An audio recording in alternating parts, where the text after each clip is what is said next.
No, mambo vipi mtongo wa nguvu, ni mtangazaji wako Kevoo TV, na kukumbusha usisahau kusubscribe channel yetu na kulike na kushare na kucomment ili kupata habari zinazotendi mtandaoni zaidi na zaidi.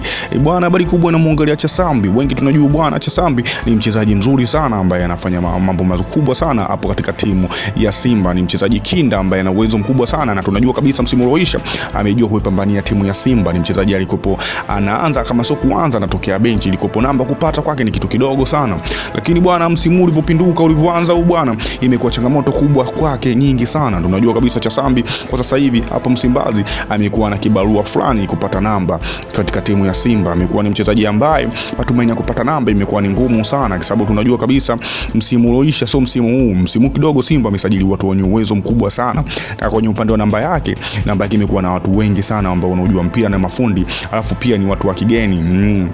Hasa stories zimekuwa nyingi sana kwa mashabiki, wanasema bwana vipi kuhusu Chasambi, mbona tumuoni uwanjani akiingia? Tumezoea kipindi cha nyuma alikopo Chasambi ni mchezaji lazima aingie acheze mpira aoneshe uwezo, kwa sababu ni mchezaji ambaye pia ana uwezo mkubwa sana, ni mchezaji ambaye anategemewa kwa namna fulani. Tunajua kabisa amemaliza na sisi msimu, amemaliza na timu ya Simba msimu uliopita, amemaliza nao vizuri sana, ambaye amejua kujituma na kuipambania timu mpaka kuifikisha sehemu fulani kwa namna fulani. Unajua magoli yake yamechangia mpaka Simba ifike kwenye sehemu fulani, na tunajua kabisa Chasambi ni mchezaji ambaye ana uwezo mkubwa sana, pia ni ana akili ya mpira. Lakini bwana yeye mwenyewe Chasambi kwa upande wa pili ameonyesha kama hayupo sawa, na tunavyojua kabisa Chasambi najua hapa katikati ameongea na viongozi wa Simba, ameomba kabisa akafanya changamoto zingine timu zingine, au hata kwa mkopo akapambane ili kipaji chake na uwezo wake usishuke.